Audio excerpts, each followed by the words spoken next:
The acacia thorn pierces through Kato's calloused palm as he crouches behind the termite mound, blood dripping onto the cracked earth. He doesn't flinch.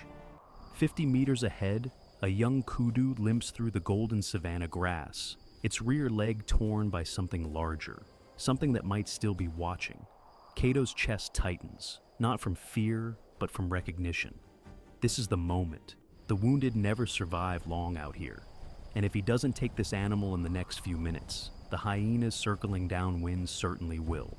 His hunting partner, Zuma, materializes from the tall grass like smoke, her wiry frame dressed in worn animal hides, face painted with white clay for camouflage.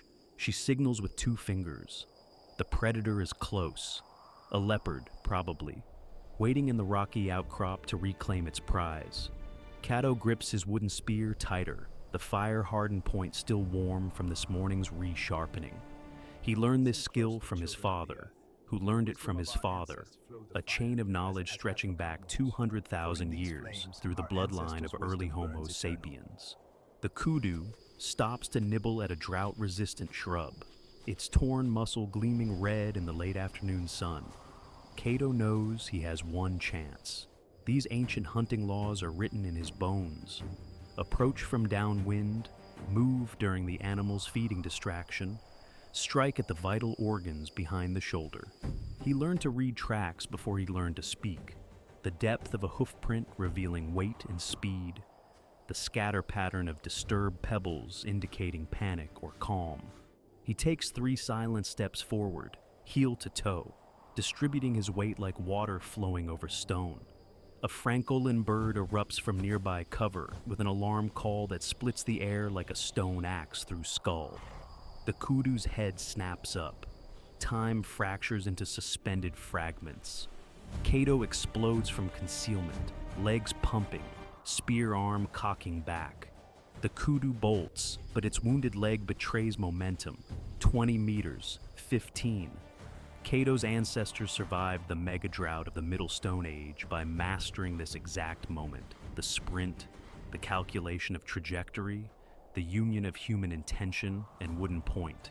His shoulder rotates, his core torques, and the spear leaves his hand in a perfect arc that seems to bend the very air. The impact sounds like a fist punching wet clay. The kudu staggers, the spear buried deep in its vitals, and goes down on its front knees. But before Kato can close the distance, a flash of spotted gold erupts from the rocks. The leopard, furious at the theft, muscles rippling beneath its coat as it charges directly at him. Kato freezes for a heartbeat. He has no spear now, no time to run.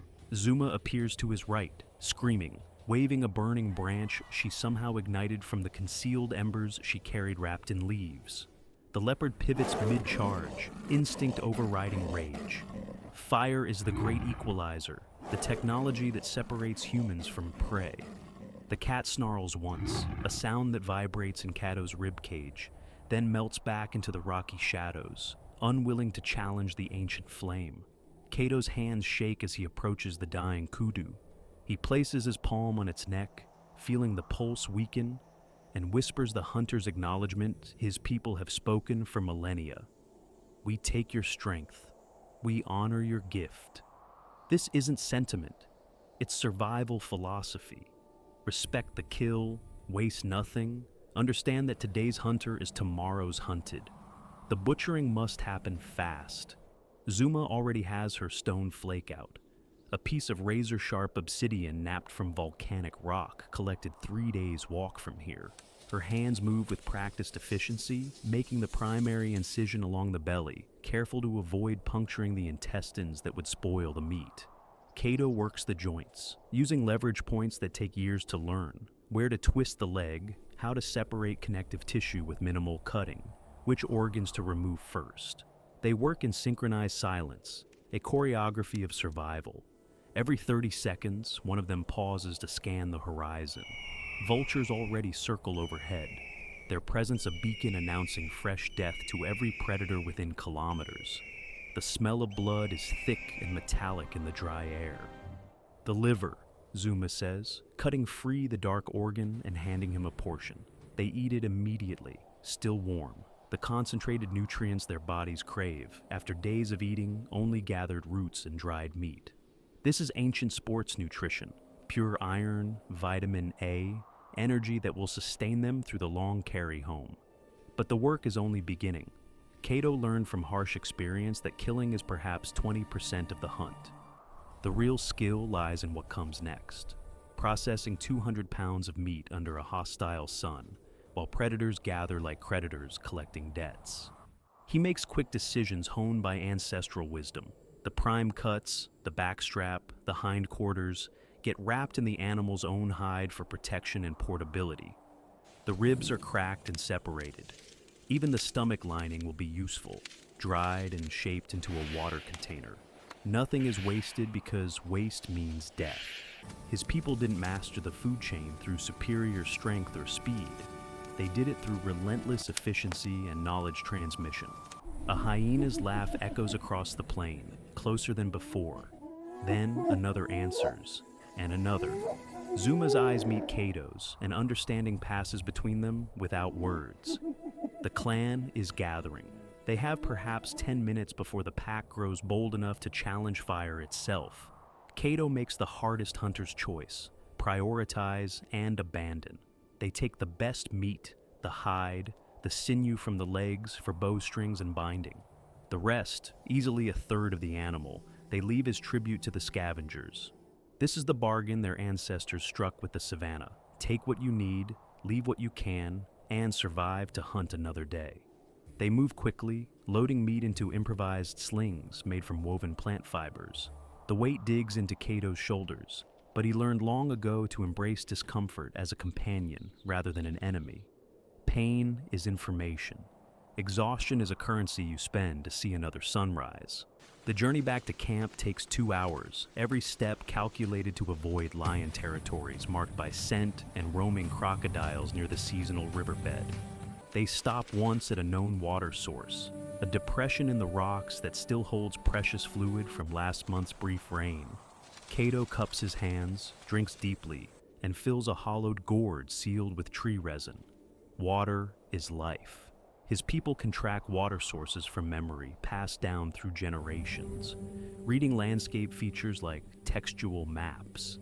As the sun melts into the horizon, painting the savanna in violent oranges and deep purples, they finally spot the smoke from their band's fire rising against the darkening sky. The sight releases something tight in Kato's chest. Fire and community, the twin pillars of human survival. The band erupts in celebration as they approach.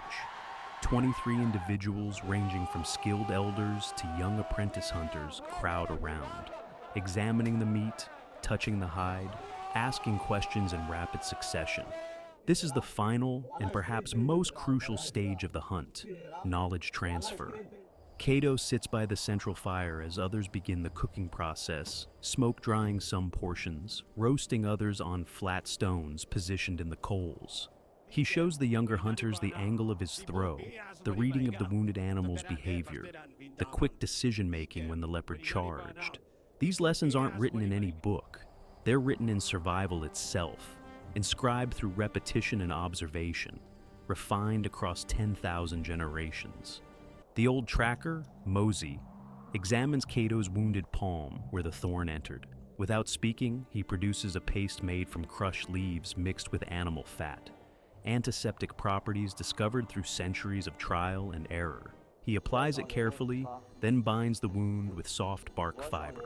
This is medicine before medicine, healing knowledge accumulated through attention to patterns the natural world revealed slowly, painfully, one generation at a time.